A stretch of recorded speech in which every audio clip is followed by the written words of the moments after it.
சில காதல்கள் திருமணத்தில் முடிகின்றன, சில காதல்கள் நினைவாகவே வாழ்கின்றன. ஆனால் சில காதல்கள் உயிரோடு இருக்கும்போதே மனிதனை மெதுவாக கொன்று கொண்டே இருக்கும். சென்னையின் மெரினா கடற்கரை, மாலை நேரம். அலைகள் கரையை மோதி கொண்டிருந்தன. சூரியன் மறையும் அந்த நேரத்தில் உலகமே அழகாக இருந்தது. ஆனால் அந்த அளவுக்குள் ஒருவன் மட்டும் இருளாக அமர்ந்திருந்தான். அவன்தான் புகையிலேந்தி. கையில் எரிந்து கொண்டிருந்த சிகரெட், கண்களில் வற்றாத கண்ணீர், இதயத்தில் மறையாத காயம். அவன் பார்வை கடலை நோக்கி இருந்தாலும் அவன் மனம் மட்டும் இன்னும் பல வருடங்களுக்கு முன் நடந்த ஒரு நாளை தேடி கொண்டிருந்தது. புகழ். அந்த ஒரு குரல் இன்னும் அவன் காதுகளில் ஒலித்து கொண்டே இருந்தது. அந்த குரலின் உரிமையாளர் ராதிகா. அவனுடைய முதல் காதல், அவனுடைய கடைசி காதலும் கூட. ஒரு காலத்தில் இருவரும் பிரியவே முடியாதவர்கள். ஒருவரின் சிரிப்புக்காக மற்றொரு உயிரையே கொடுக்க தயாராக இருந்தவர்கள். ஆனால் வாழ்க்கை சில நேரங்களில் காதலை விட பெரிய முடிவுகளை மனிதர்களிடம் கேட்கிறது. அந்த முடிவுதான் அவர்களை இரு திசைகளில் பிரித்தது. அந்த நாள் மழை பெய்து கொண்டிருந்தது. ஒரு சிறிய பூங்காவில் இருவரும் கடைசியாக சந்தித்து கொண்டிருந்தார்கள். ராதிகாவின் கண்களில் கண்ணீர், புகழின் முகத்தில் பயம். நம்ம வாழ்க்கை எங்கிருந்து எப்படி போக போகுதுன்னு எனக்கே தெரியல ராதிகா, அவன் மெதுவாக சொன்னான். ராதிகா அமைதியாக அவனை பார்த்தாள். சில விஷயங்களை காதல் மட்டும் சரி பண்ண முடியாது புகழ். அவளது குரல் நடுங்கியது. நான் உன்னை வெறுக்கல, ஆனா நம்ம இருவருக்கும் வாழ்க்கை வேற மாதிரி முடிவு எடுத்திருக்கு. அந்த வார்த்தைகள் புகழின் இதயத்தை 1000 துண்டுகளாக உடைத்தன. நான் உன்னை இழக்க விரும்பல என்று அவன் கண்ணீருடன் சொன்னான். ராதிகா தலைகுனிந்தாள். நானும் இல்லை. ஆனா ஒரு குடும்பம் என்பது காதல் மட்டும் இல்லை, இருவரும் மன நிம்மதியோடு வாழணும். அவள் சொன்ன ஒவ்வொரு வார்த்தையும் அவளுக்கே வேதனையாக இருந்தது. அவளும் அழுதாள், அவனும் அழுதான். ஆனால் அந்த நாள் அழுகையால் கூட அந்த உறவை காப்பாற்ற முடியவில்லை. என்னை மன்னிச்சிடு என்று கூறிவிட்டு அவள் மெதுவாக நடந்து சென்றாள். ஒரு முறையாவது திரும்பி பார்ப்பாளா என்று புகழ் நின்று கொண்டே பார்த்தான். இல்லை, அவள் திரும்பி பார்க்கவில்லை. ஏனெனில் திரும்பி பார்த்திருந்தால் அவளால் போகவே முடியாது. அந்த நாளுக்கு பிறகு புகழின் வாழ்க்கை மாறிப்போனது. அவனுடைய நாட்கள் ஓடின, ஆனால் வாழ்க்கை நகரவில்லை. நண்பர்கள் திருமணம் செய்து கொண்டார்கள், குடும்பம் அமைத்தார்கள், குழந்தைகள் பிறந்தார்கள். ஆனால் புகழின் வாழ்க்கையில் ஒவ்வொரு நாளும் அதே வெறுமை. கடற்கரையில் வீசும் குளிர்காற்று அவனுடைய நினைவுகளை மீண்டும் நிகழ்காலத்துக்கு கொண்டு வந்தது. சிகரெட் முழுவதும் எரிந்து விட்டது. அவன் கவனிக்கவே இல்லை. அருகில் இருந்த தேநீர் கடைக்காரர் சார் என்று அழைத்தார். புகழ் திரும்பி பார்த்தான். அந்த நேரத்தில் மற்றொரு குரல் அவன் அருகே கேட்டது. சார். அவன் மெதுவாக திரும்பினான். அங்கே ஒரு பெண். அவளுடைய முகத்தில் சோர்வு, கண்களில் தூக்கமின்மை, உடையில் வறுமையின் சுவடு, கையில் பழைய துணிப்பை, பல நாட்களாக சரியாக சாப்பிடாதவரின் முகம். அவள் தயக்கத்துடன் பேச ஆரம்பித்தாள். சார், ஒரு உதவி பண்ண முடியுமா? புகழ் அமைதியாக பார்த்து கொண்டிருந்தான். ஊருக்கு போகணும், கையில் பணம் இல்லை, 2 நாளா இங்கே தான் இருக்கேன். பஸ் கட்டணத்துக்கு கொஞ்சம் உதவி பண்ணுங்க சார். அவளது குரல் உடைந்தது. அவள் பொய் பேசுகிறாளா, உண்மையா என்று புரியவில்லை. ஆனால் புகழின் முகத்தில் திடீரென மாற்றம், கண்களில் கோபம். ஏதோ ஒரு பழைய நினைவு அவனை மீண்டும் துரத்தி வந்தது. அவன் மெதுவாக எழுந்தான். அந்த பெண் ஒரு அடி பின்னால் நகர்ந்தாள். உனக்கு உண்மையிலேயே ஊருக்கு போகணுமா? அல்ல, இது உன் தினசரி வசனமா என்று அவன் குளிர்ந்த குரலில் கேட்டான். அந்த பெண் அதிர்ச்சியுடன் அவனை பார்த்தாள். அவளது கண்களில் பயம் தெரிந்தது. ஆனால் அந்த பயத்துக்கு பின்னால் இன்னொரு பெரிய ரகசியம் மறைந்திருந்தது. ஒரு மனிதன் எல்லோரையும் நம்பி ஏமாற மாட்டான். ஆனால் ஒரு முறை ஏமாந்தவன் உண்மையாக இருப்பவர்களை கூட சந்தேகப்பட ஆரம்பித்து விடுவான். உனக்கு உண்மையிலேயே ஊருக்கு போகணுமா? இல்லை, இது உன் தினசரி வசனமா? புகழேந்தியின் குரல் குளிர்ச்சியாக இருந்தது. அந்த பெண் 2 அடிகள் பின்வாங்கினாள். சார், நான் பொய் சொல்லலை, எல்லோரும் அப்படித்தான் சொல்லுவாங்க. அவன் சட்டை பாக்கெட்டிலிருந்து பணத்தை எடுக்காமல் அவளது முகத்தை மட்டும் பார்த்து கொண்டிருந்தான். ஏமாந்தது போதும். அவன் மெதுவாக திரும்பி நடக்க ஆரம்பித்தான். அந்த பெண்ணின் கண்களில் கண்ணீர் வழிந்தது. சார், ஒரு நிமிஷம், அவள் அழைத்தாள். புகழ் நின்றான். திரும்பி பார்க்கவில்லை. என்னோட அம்மா மருத்துவமனையில் இருக்காங்க, நான் ஊருக்கு போகணும். அவளது குரல் நடுங்கியது. புகழ் சிரித்தான். அது சந்தோஷ சிரிப்பு இல்லை, வலியை மறைக்கும் சிரிப்பு. அந்த வசனத்தையும் கேட்டு பழகிட்டேன். அவன் அங்கிருந்து நகர்ந்தான். அந்த நேரத்தில் தேநீர் கடைக்காரர் அவசரமாக ஓடி வந்தார். தம்பி, ஒரு நிமிஷம். புகழ் திரும்பி பார்த்தான். அந்த அம்மாவை நான் 3 நாளாக பார்த்துக்கிட்டு இருக்கேன். புகழ் அமைதியாக இருந்தான். யார்கிட்டையும் வம்பு பேசலை. சாப்பாடு வாங்கி கொடுத்தா மட்டும் வாங்கிக்கிடுவாங்க. இரவு பேருந்து நிலையத்தில் தான் படுத்து தூங்குறாங்க. புகழின் முகம் சற்றே மாறியது. உண்மையாவா? நான் பொய் சொல்லி என்ன ஆக போகுது தம்பி? புகழ் மெதுவாக அந்த பெண்ணை நோக்கி பார்த்தான். அவள் சாலையோரத்தில் அமர்ந்து அழுது கொண்டிருந்தாள். அவனுக்குள் மனசாட்சி பேச ஆரம்பித்தது. ஒருவேளை இவள் உண்மையாவே இருக்கலாமே. அவன் மெதுவாக அவள் அருகில் சென்றான். உங்க பேரு என்ன? அந்த பெண் கண்ணீரை துடைத்தாள். காவேரி. எந்த ஊர்? திருவண்ணாமலை பக்கம். வீட்டில் யாரெல்லாம் இருக்காங்க? காவேரி பதில் சொல்லாமல் தலை குனிந்தாள். சில வினாடிகள் கழித்து யாருமே இல்லை என்றாள். புகழுக்கு ஏதோ வித்தியாசமாக தோன்றியது. இப்போதான் அம்மா மருத்துவமனையில் இருக்காங்கன்னு சொன்னீங்க. காவேரி அதிர்ந்தாள். சிறிது நேரம் அமைதியாக இருந்தாள். பிறகு, மன்னிச்சிடுங்க சார், நான் பொய் சொன்னேன். உண்மையை சொன்னால் யாரும் நம்ப மாட்டாங்க. புகழின் முகம் மீண்டும் கடினமானது. அப்படின்னா உண்மை என்ன? காவேரி ஆழமாக மூச்சை இழுத்தாள். எனக்கு ஒரு மகள் இருக்கா. அவள் எங்கே? அவளை நான் 5 வருஷமாக தேடிக்கிட்டு இருக்கேன். புகழின் கண்கள் விரிந்தன. என்ன சொல்கிறீங்க? என் மகள் காணாமல் போயிட்டா. அவள் கையில் இருந்த பழைய பையை திறந்தாள். அதிலிருந்து ஒரு பழைய புகைப்படத்தை எடுத்தாள். இது என் பொண்ணு. புகழ் அந்த புகைப்படத்தை வாங்கி பார்த்தான். அந்த சிறுமியின் முகத்தை பார்த்தவுடன் அவனுடைய இதயம் ஒரு நொடி நின்றது. இது அவன் பேச முடியவில்லை. அந்த அந்த குழந்தையின் கண்கள் யாரோ ஒருவரை நினைவுபடுத்தின. ராதிகா. அதே கண்கள், அதே சிரிப்பு, அதே முக அமைப்பு. இது எப்படி சாத்தியம்? புகழ் தன்னை கட்டுப்படுத்தி கொண்டான். உங்கள் மகளோட பேரு? நிலா. அந்த பெயர் கேட்டவுடன் புகழ் உறைந்து போனான். ராதிகா ஒரு முறை சொன்னது அவனுக்கு நினைவுக்கு வந்தது. எனக்கு பெண் குழந்தை பிறந்தா அவளுக்கு நிலான்னு பேர் வைக்கணும். புகழின் கைகள் நடுங்கின. இது வெறும் தற்செயலா, இல்லை விதியா? இந்த ஃபோட்டோ எப்போ எடுத்தது? 7 வருஷத்துக்கு முன்னாடி. அப்பா.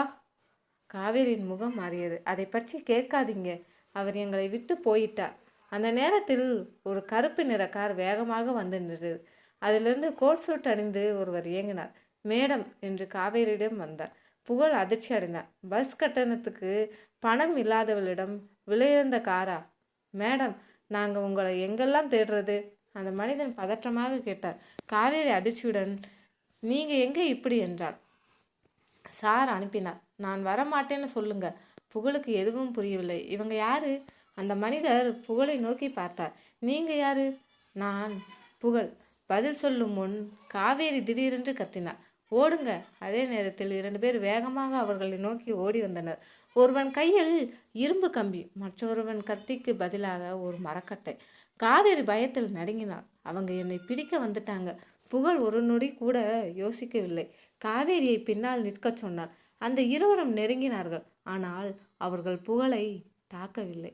அவர்களில் ஒருவன் சத்தமாக கேட்டான். சார், நீங்கள் தான் புகழேந்தியா? புகழ் அதிர்ச்சி அடைந்தான். ஆமாம். ஏன்? அவன் பதில் சொன்ன அடுத்த நொடியே அந்த மனிதன் சட்டை பையிலிருந்து ஒரு பழைய உரையை எடுத்தான். அதில் பெரிய எழுத்தில் எழுதப்பட்டிருந்தது, புகழேந்திக்கு மட்டும். அந்த எழுத்தை பார்த்தவுடன் புகழின் உடல் முழுவதும் நடுங்கியது. ஏனெனில் அது ராதிகாவின் கையெழுத்து. அவள் பல ஆண்டுகளுக்கு முன்பே பிரிந்து சென்றவள். ஆனால் இன்று அவளது கையெழுத்தில் வந்த மர்ம கடிதம் புகழின் வாழ்க்கையை மீண்டும் தலைகீழாக மாற்றப் போகிறது. காதல் சில நேரங்களில் கை கோர்க்காது, ஆனால் இதயங்களை என்றும் பிரிக்கவும் முடியாது. புகழேந்தியின் கைகள் நடுங்கின. அந்த உரையின் மேல் இருந்த எழுத்தை அவன் மீண்டும் மீண்டும் பார்த்தான். புகழேந்திக்கு மட்டும். அது ராதிகாவின் கையெழுத்து என்பது அவன் ஒரு நொடியிலேயே உணர்ந்து விட்டான். பல ஆண்டுகளாக பார்க்காத முகம், ஆனால் மறக்க முடியாத எழுத்து. அவன் மெதுவாக உரையை திறந்தான். அதற்குள் பழைய கடிதமும் ஒரு புகைப்படமும் இருந்தது. புகைப்படத்தில் புகழும் ராதிகாவும் கல்லூரி விழாவில் சிரித்து கொண்டிருந்தனர். அந்த புகைப்படத்தை பார்த்தவுடன் புகழின் கண்களில் கண்ணீர் வழிந்தது. ஃப்ளாஷ்பேக். கல்லூரி வளாகம். மழை பெய்து கொண்டிருந்தது. ராதிகா குடையை புகழிடம் நீட்டினார். ஒரு குடையில் 2 பேர் நடக்கிறதுக்கு மழை காரணம் இல்லை, அன்புதான் காரணம் என்று சிரித்தார். புகழ் சிரித்தபடி, நீ என்னோட பக்கத்துல இருந்தா வெயிலும் மலை மாதிரி தான் இருக்கும் என்றான். இருவரும் சிரித்தார்கள். அந்த சிரிப்பை பார்த்த நண்பர்கள், இந்த ஜோடியை யாராலும் பிரிக்க முடியாது என்று சொன்னார்கள். ஆனால் விதி அமைதியாக சிரித்து கொண்டிருந்தது. நிகழ்காலம். புகழ் கடிதத்தை வாசிக்க ஆரம்பித்தான். அன்புள்ள புகழுக்கு, இந்த கடிதம் உன் கைக்கு வந்திருக்கிறது என்றால் நான் உன் வாழ்க்கையில் இல்லாமல் போயிருப்பேன். நான் உன்னை விட்டு போனது உன்னை வெறுத்ததால் இல்லை, நீ சந்தோஷமாக வாழ வேண்டும் என்பதற்காகத்தான். ஒரு நாள் உண்மையை உனக்கு தெரியும். அந்த நாள் என்னை வெறுக்க மாட்டாய் என்று நம்புகிறேன். அதற்கு மேல் படிக்க முடியவில்லை. கண்ணீர் எழுத்துக்களை மறைத்தது. காவேரி அமைதியாக நின்றாள். அந்த கடிதத்தை என்கிட்ட ஒப்படைக்க சொன்னது ராதிகா தான். புகழ் அதிர்ச்சி அடைந்தார். என்ன? ஆமாம். ஆனால் நீங்கள் ராதிகாவை எப்படி தெரியும்? காவேரி ஆழ்ந்த மூச்சு விட்டாள். 5 வருடத்துக்கு முன்னாடி ஒரு மழை இரவு நான் சாலையோரத்தில் மயங்கி விழுந்திருந்தேன். அப்போ ஒரு பெண் என்னை காப்பாத்தினாங்க. அவங்கள்தான் ராதிகா. புகழின் கண்களில் மீண்டும் கண்ணீர். அவங்க உங்களை பற்றி தினமும் பேசுவாங்க. உங்கள் புகைப்படத்தை எப்போதும் பையில் வைத்திருப்பாங்க. உங்களை மறக்கவே இல்லை. புகழின் இதயம் வேகமாக துடித்தது. அப்படின்னா? அவள் காவேரி மெதுவாக சிரித்தா. அவங்க இன்னும் உங்களை காதலிச்சாங்க. இந்த ஒரு வார்த்தை புகழின் பல வருட வழியை உடைத்தது. அவன் வானத்தை பார்த்தான். ஏன் ராதிகா? அப்படி இருந்தும் என்னை விட்டு போன? அந்த நேரத்தில் கடிதத்திலிருந்து ஒரு சிறிய காகிதம் கீழே விழுந்தது. அதில் ஒரு முகவரி, மேலும் ஒரு வரி.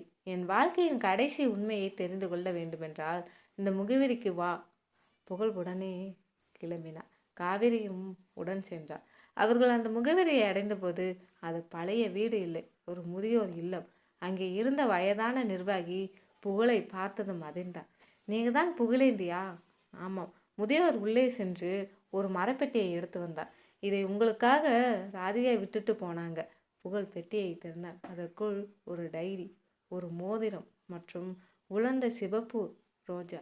அந்த ரோஜாவை பார்த்தவுடன் மற்றொரு நினைவு, ஃப்ளாஷ்பேக். ராதிகா சிரித்தபடி ஒரு ரோஜாவை கொடுத்தார். இந்த பூ வாடினாலும் நம்ம காதல் வாடாது. புகழ் அந்த ரோஜாவை புத்தகத்திற்குள் வைத்தார். நம்ம காதல் கடைசி வரைக்கும் இருக்கும் என்றார். நிகழ்காலம். அதே ரோஜா, அதே நினைவு. ஆனால் ராதிகா மட்டும் இல்லை. புகழ் டைரியின் முதல் பக்கத்தை திறந்தான். அதில் என் கணவரான புகழுக்கு என்ற வரி இருந்தது. புகழ் அதிர்ச்சியுடன் நின்றான். கணவரா? அடுத்த வரியை படிக்க முயன்றான். அந்த நேரத்தில் வெளியே ஒரு கார் வேகமாக வந்து நின்றது. அதிலிருந்து இறங்கி இளம்பெண் நேராக புகழை நோக்கி வந்தாள். அவளின் முகத்தை பார்த்தவுடன் புகழின் கண்கள் பெரிதானது. ஏனில் அவள் ராதிகாவின் நிலைமை கால முகத்தை அப்படியே ஒத்திருந்தாள். அவள் கண்ணீருடன் கேட்டாள், நீங்கள் தான் புகழா? புகழ் மாமா. அந்த ஒரு வார்த்தை புகழின் வாழ்க்கையை மறைந்து கிடந்த இன்னொரு மர்மத்தின் கதவை திறந்தது. சில காதல்கள் சேர்ந்து வாழ்வதற்காக பிறக்கவில்லை, ஒருவரின் வாழ்க்கையை மற்றொருவர் முழுமையாக்குவதற்காக மட்டுமே பிறக்கின்றன. நீங்கள் தானா புகழ் மாமா? அந்த இளம்பெண்ணின் குரல் கேட்டதும் புகழேந்தி சில நொடிகள் பேச முடியாமல் நின்றாள். நீ யார்? அவள் மெதுவாக சிரித்தாள். அந்த சிரிப்பில் ராதிகாவின் சாயல் இருந்தது. என் பெயர் நிலா. புகழின் இதயம் வேகமாக துடித்தது. ராதிகா அம்மா. உங்களை பற்றி நிறைய சொல்லியிருக்காங்க. அம்மாவா என்று அதிர்ச்சியுடன் கேட்டாள். நிலா அமைதியாக தலையசைத்தாள். என்னை பெற்ற அம்மா இல்லை, என் வாழ்க்கையை காப்பாற்றிய அம்மா. காவேரி மெதுவாக உண்மையை சொன்னாள். அன்று நான் விபத்தில் சிக்கி மருத்துவமனையில் இருந்தேன். என் குழந்தையை பார்த்து கொள்ள யாரும் இல்லை. அப்போ ராதிகா தான் நிலாவை பாதுகாத்தாங்க, படிக்க வைத்தாங்க, வளர்த்தாங்க. ஒரு அம்மாவை போல வளர்த்தாங்க. புகழின் கண்கள் கண்ணீரால் நிரம்பின. அவள் திருமணம் பண்ணிக்கலையா? காவேரி அமைதியாக, இல்லை, உங்களை பிரிந்த பிறகு வேறு யாரையும் வாழ்க்கை துணையாக ஏற்கவே இல்லை. புகழ் நடுங்கும் கைகளால் டைரியை திறந்தான். கடைசி பக்கத்தில் ராதிகாவின் எழுத்து.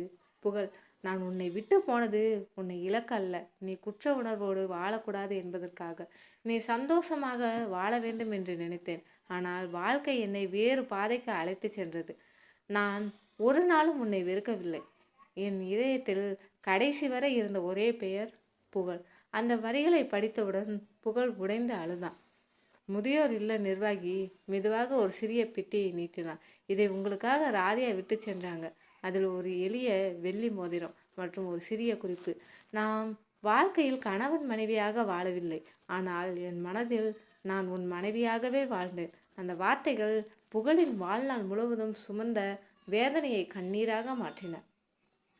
அவன் அந்த மோதிரத்தை தனது கையில் அணிந்து கொண்டான். சில நாட்கள் கழித்து புகழ் மீண்டும் அதே கடற்கரைக்கு வந்தான். இந்த முறை கையில் சிகரெட் இல்லை, அதற்கு பதிலாக ஒரு வெள்ளை ரோஜா. அவன் மெதுவாக அந்த ரோஜாவை கடலுக்குள் விட்டான். நன்றி நாதிகா, என்னை காதலிற்காக இல்லை, காதல் என்றால் என்ன என்பதை கற்றுக் கொடுத்ததற்காக. நிலா அருகில் நின்றார். அம்மா எப்போதும் சொல்லுவாங்க, உண்மையான காதல் சேர்ந்து வாழ்வதில் இல்லை, ஒருத்தர் சந்தோஷமாக வாழணும் என்று மனதார விரும்புறதால தான் இருக்கு. புகழ் வானத்தை நோக்கி பார்த்தான். அவன் முகத்தில் பல வருடங்களுக்கு முன் ஒரு அமைதியான சிரிப்பு. ஒரு வருடம் கழித்து புகழ் தனது வாழ்க்கையை மாற்றிக்கொண்டான். தனிமையில் அழுத மனிதன் இப்போது ஆதரவற்ற முதியவர்களுக்கும் படிக்க முடியாத குழந்தைகளுக்கும் உதவ ஆரம்பித்தான். அந்த அறக்கட்டளைக்கு அவன் வைத்த பெயர் ராதிகா அறக்கட்டளை. அதன் வாசலில் ஒரு வரி மட்டும் எழுதப்பட்டிருந்தது. அன்பு என்பது சொந்தமாக்குவது அல்ல, ஒருவரின் வாழ்க்கையை ஒளிரச் செய்வதே உண்மையான அன்பு. மாலை சூரியன் மறைந்து கொண்டிருந்தான். கடலலைகள் மெதுவாக கரையை தொட்டது. பின்னணியில் புகழின் குரல். ராதிகா, நம்ம காதலுக்கு திருமணம் கிடைக்கலை, ஆனால் மரியாதை கிடைச்சது, பிரிவு கிடைச்சது, நினைவு கிடைச்சது. அதுவே என் வாழ்நாள் முழுக்க போதும். கடற்கரையில் 2 வெள்ளை புறாக்கள் வானத்தில் பறந்து செல்கின்றன. திரை கருப்பாக மாறுகிறது. உண்மையான காதல் என்பது ஒருவரை அடைவதில் இல்லை, அவரை மதிப்பதிலும் அவருடைய நலனுக்காக வாழ்வதிலும் இருக்கிறது.